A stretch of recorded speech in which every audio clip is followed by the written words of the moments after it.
नमस्कार साथियों, एक बार फिर से आप सबका न्यू लाइट विद दीपक में बहुत बहुत स्वागत है। आज अमीन के कोर्स का 26वां दिन है। आज हम लोग सीखेंगे कि खेत है या फिर प्लाट है तो उसमें से कुछ भाग हम कैसे अलग करें। अभी तक हम लोगों ने सीखा कि बंटवारा कैसे करें, और बंटवारा बिल्कुल बराबर बराबर होता है, चाहे 2 भाग, चाहे 3 भाग, चाहे 5 भाग। लेकिन कभी कभी ये हो जाता है कि जमीन हमारी रहती है, हमें उसमें से कुछ बेचना पड़ता है या किसी को दान करना होता है, कुछ भी। तो उसमें से कुछ हिस्सा कैसे निकालें, कैसे उसका कैलकुलेशन करें, यही आज सिखाने वाले हैं। तो पूरा देखिएगा, बहुत इंपॉर्टेंट है, पूरी बात आप समझ जाएंगे। तो एक उदाहरण के द्वारा समझते हैं। एक त्रिभुज के आकार की जमीन है, त्रिभुज के आकार की जमीन है, इस तरह की जमीन है मान लीजिए। इसकी लंबाई है इधर 20 जरीब और ये लंबाई है 15 जरीब और ये लंबाई है नीचे वाली 9 जरीब। इस तरह का एक प्लाट है जिसमें ये 3 प्रकार की लंबाई अलग अलग है। इसका मतलब कि ये विषमबाहु त्रिभुज के आकार का खेत है। अब इसको इसमें से मान लीजिए हमें अलग करना है 2 एकड़।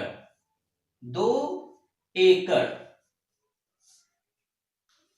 मतलब कि मान लीजिए किसी व्यक्ति के पास एक प्लाट था 20 जरीब, 15 जरीब और 9 जरीब के लंबाई का, और उसने इस प्लाट में से 2 एकड़ जमीन को बेच दिया। अब वो ये जानना चाह रहा है कि ये 2 एकड़ जमीन को मैं यहां से कितनी दूरी पर एक मेड़ बना दूं कि अलग हो जाए, या इधर से मतलब कैसे मैं जानूं कि कहां से कहां तक 2 एकड़ है। तो इसकी जांच के लिए क्या करना होगा, सबसे पहले आपको इस पूरे प्लाट का क्षेत्रफल निकालना होगा, यानी कि ये जानना होगा कि ये पूरा प्लाट कितने एकड़ का है ना। तभी तो 2 एकड़ निकाल पाएंगे ना। हो सकता है कि ये प्लाट 2 एकड़ से ही कम हो। तो कुल मिला के पहले हमें क्षेत्रफल इसका निकालना पड़ेगा, तब हम आगे बढ़ पाएंगे।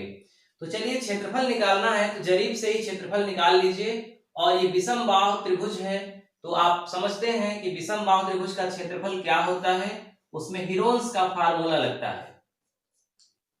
है कि नहीं। ये फार्मूला लगेगा क्षेत्रफल निकालने का। अब इसके अंदर क्या लिखते हैं, तीनों भुजाओं के जोड़ का आधा।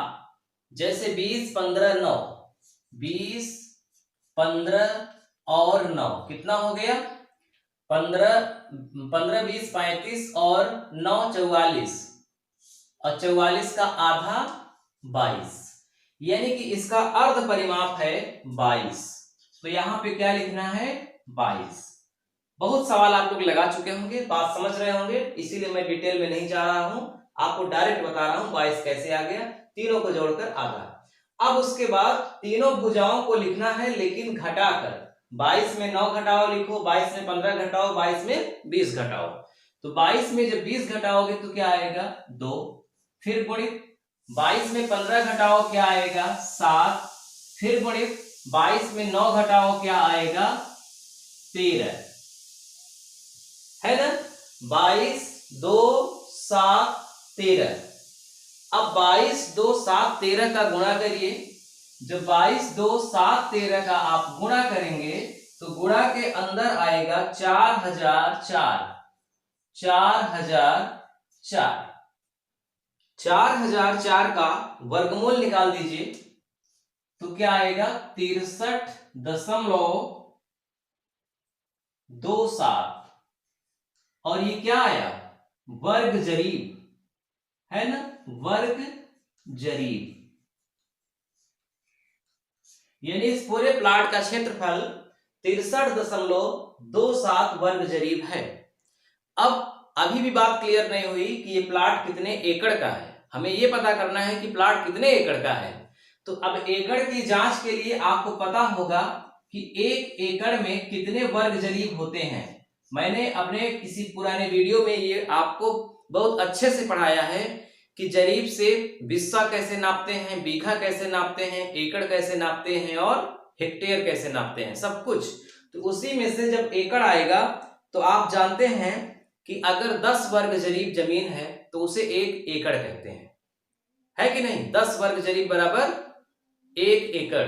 इसका मतलब कि जो ये आया है 63.27, अगर इसमें 10 का भाग कर दें तो पता चल जाएगा कि कितने एकड़ जमीन है। तो सिर्फ यही नहीं, कहीं भी जब आप क्षेत्रफल निकालते हैं और वो क्षेत्रफल वर्ग जरीब आ जाता है तो आपको एकड़ पता करना है, तो 10 का भाग करिए। तो जब 10 का भाग करेंगे तो आएगा 6.327 और ये क्या बन गया? एकड़। तो ये कितने एकड़ जमीन है? 6 एकड़ से थोड़ी ज्यादा। अब इस 6 एकड़ जमीन में हमें 2 एकड़ बेचना है, 2 एकड़ निकालना है। तो हम ये पता करें कि 2 एकड़ में कितने वर्ग जरीब होगा, क्योंकि वर्ग जरीब में ही बंटवारा हो पाएगा ना, क्योंकि वर्ग जरीब से ही इसका क्षेत्रफल निकाला गया है। तो 2 एकड़ में 2 में 10 का गुणा कर दो तो कितना हो जाएगा? 20 वर्ग जरीब। इसका मतलब ये हुआ कि चाहे आप ये कहिए कि 6.327 एकड़ में 2 एकड़ निकालना है, या फिर आप ये भी कह सकते हो कि 63.27 वर्ग जरीब में 20 वर्ग जरीब निकालना है। दोनों एक ही बात है। ये तो मैं दिखाने के लिए किया कि देखिए कितना एकड़ जमीन है, बाकी मेन काम इसी का है, जरीब का ही। 63 में 20 को घटाना है, या फिर केवल 20 वर्ग जरीब कहीं भी नाप लीजिए, चाहे इधर से, चाहे इधर से, चाहे इधर से।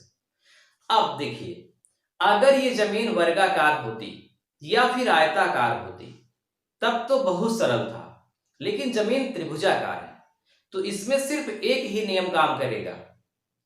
अगर आप खेत में प्रैक्टिकल करेंगे तो इधर से नापेंगे कुछ दूर, इधर से नापेंगे अंदाज, फिर दोनों को मिलाएंगे और फिर क्षेत्रफल निकालेंगे, चेक करेंगे कि 20 वर्ग जरीब आ रहा है कि नहीं।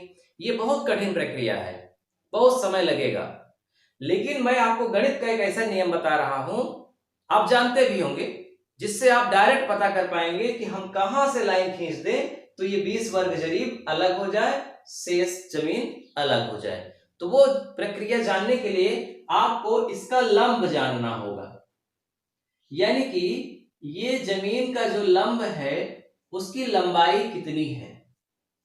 और आप जानते होंगे लंब का मतलब होता है इस कोण से सीधी भुजा आए और जहां भी आए वहां 90 डिग्री का कोण बना ले, यानी इधर भी 90 डिग्री, इधर भी। और ये जो यहां से यहां तक दूरी होगी, यहां से यहां तक, ये अलग अलग होगी। क्योंकि ये भुजा लंबी है, ये भुजा कम है, तो यहां से यहां कम होगा और यहां से यहां ज्यादा होगा। अगर आप इसको आधा करने की कोशिश करोगे, मिलाओगे, तब जहां मिलेगी तो 90 का कोण नहीं बनेगा, और अगर 90 का कोण नहीं बना तो वो लंब नहीं माना जाता। तो लंब का मतलब 90 का बनना चाहिए, यानी वहां से बिल्कुल सीधा आपको खींचना है। अब आपको ये लंब पता करने का 2 तरीका आपके पास है, या तो आप खेत में इसको नापिए, या फिर आपने इन तीनों भुजा के आधार पर जब क्षेत्रफल निकाल लिया तो उस क्षेत्रफल से ये लंब भी निकल जाएगा, आपको नापने की आवश्यकता नहीं है। तो इसी से मैं लंब निकालता हूं कि इस पूरे त्रिभुज का लंब कितना है। तो देखो, लंब निकालने का सबसे सरल तरीका यह है कि पूरे त्रिभुज का क्षेत्रफल में 2 का गुणा करके आधार से भाग दे दो, सीधा लंब आ जाएगा। ये याद कर लीजिए। इसकी लंबाई निकालनी है किसी भी त्रिभुज की, मैं सिर्फ इसी त्रिभुज की बात नहीं कर रहा हूं, कैसा भी त्रिभुज हो उसका लंब निकालना है। तो पूरा क्षेत्रफल उसका निकाल लो और 2 का गुणा करके आधार में भाग दे दो, लंब आ जाएगा। आधार क्या होता है? जहां जिस भुजा पर वो लंब जाके मिलता है उसी भुजा को आधार कहा जाता है। उदाहरण के लिए अगर मैं इधर से लंब खींचता यहां, तो आधार ये भुजा मानी जाती 15, लेकिन मैंने ऐसे खींचा है तो इस भुजा पर आ रही है तो आधार 9 है। इधर से मैं खींचता तो आधार 20 माना जाता। समझ रहे हैं ना आधार का मतलब? आधार का मतलब केवल नीचे वाले से ही मतलब नहीं है, लंब जहां जिस भुजा पर जाए वो भुजा आधार है। अब क्षेत्रफल आया है आपका 63.27, 2 का गुणा करके आधार यानी कि 9 का भाग दे दो।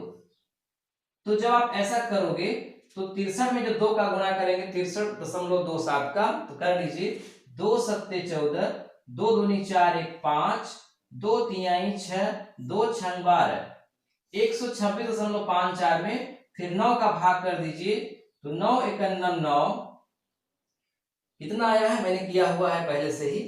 तो जब 9 का भाग करेंगे तो सीधा आएगा 14.06, 14.06 जरीब।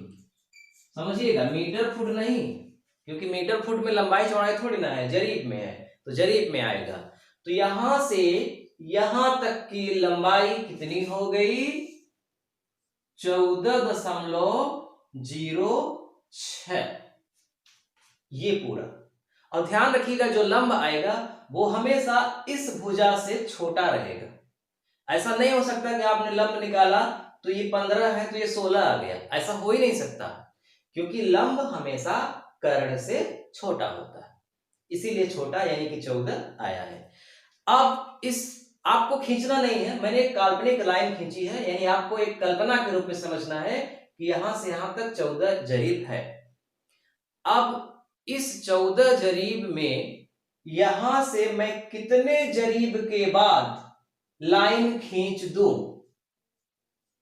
कितने जरीब के बाद सीधी लाइन खींच दूं? इस लाइन के एकदम समानांतर लाइन खींच दूं कि वो 2 एकड़ जमीन हो जाए। बस यही आपको पता करना है, यानी आपको यहां से यहां की लंबाई को पता करना है। तो मैं इसका नाम रख देता हूं AB, यानी ये जो लंब है वो क्या है? AB। सही है, यहां नहीं पता करना है कि यहां से यहां तक कितना होगा, क्योंकि पूरा 14.06 है ही, यहां से यहां निकल जाएगा तो यहां से यहां अपने आप निकल जाएगा। अब इस तरह का भी मैंने आपको वीडियो में सिखाया है कि आप पूरे लंब में कुछ लंब की दूरी निकालना है तो कैसे करेंगे। तो देखो, AB की लंबाई निकालना है तो ये फार्मूला लगाइए। इसमें क्या करना होता है कि आपको नीचे पूरा क्षेत्रफल लिखना होता है। पूरा क्षेत्रफल कितना है? 63.27, और जिस क्षेत्रफल का लंब निकाल रहे हैं उस क्षेत्रफल को लिखना है, तो वो कितना है? 20। भाई पूरे त्रिभुज का क्षेत्रफल था 63.27, लेकिन आप पूरे त्रिभुज का नहीं निकाल रहे हैं, आप सिर्फ इस त्रिभुज का निकाल रहे हैं, और इसका क्षेत्रफल है 20 वर्ग जरीब, यानी कि 63 में 20 वर्ग जरीब का निकालना है, और गुणा करना है पूरे लंब का 14.06 गुणित 14.06। ये आप बहुत बार लगा चुके हैं, ज्यादा समझाने की आवश्यकता नहीं है। जब आप इसको हल करेंगे, हल का मतलब इसका इसमें गुणा करो फिर इसमें गुणा करो, तो आएगा 3953.672 बटे 63.27, और पुनः जब इसमें इसका भाग कर देंगे तो आएगा 62.48। समझिए, पहले मैंने इन तीनों का गुणा किया तो ये आया, नीचे अभी बचा हुआ है, फिर जो आया उसमें 63.27 का भाग दिया तो 62.48 आया। अब 62.48 का वर्गमूल निकाल दीजिए तो आ जाएगा 7.9, और ये क्या आएगा? जरीब, यानी कि 7 जरीब 0.9 का मतलब 100 का गुणा करो तो 90, 7 जरीब और 90 कड़ी, 7 जरीब 90 कड़ी 7.9 जरीब। जहां पूछ जाए, यहां से जिस भी जगह इस लाइन पर 7.9 जरीब आ जाए वहीं आप बिल्कुल सीधी लाइन खींच दीजिए। सीधी का मतलब यहां से यहां तक जितनी दूरी हो, ये जितनी दूर हो उतनी ही दूर ये हो। यहां से यहां अगर मान लीजिए 12 आ रहा है तो यहां भी 12 आना चाहिए, मतलब जितना भी यहां आ रहा है उतना ही यहां आना चाहिए, तभी ये और ये भुजा समानांतर मानी जाएगी। इससे कोई लेना देना नहीं है कि यहां से यहां तक कितना है और यहां से यहां तक, हालांकि यहां से यहां तक कम रहेगा और यहां से यहां तक ज्यादा रहेगा, क्योंकि इसके समानांतर है। ठीक है, तो आपको इस भुजा से मतलब नहीं है, केवल इससे मतलब है कि 7.9 के बाद हमको खींचना है, और इससे भी मतलब नहीं है कि ये कितनी है। खींच देंगे लेकिन मतलब नहीं है कितनी है, हालांकि बाद में नापेंगे तो इसकी लंबाई कुछ ना कुछ तो आएगी, और जिस जो लंबाई आएगी उसके आधार पर जब आप चेक करेंगे तो क्षेत्रफल 20 वर्ग जरीब आएगा ही। तो इस तरह से हमने ये देखा कि ये जो प्लाट अलग हुआ वो 2 एकड़ का प्लाट है।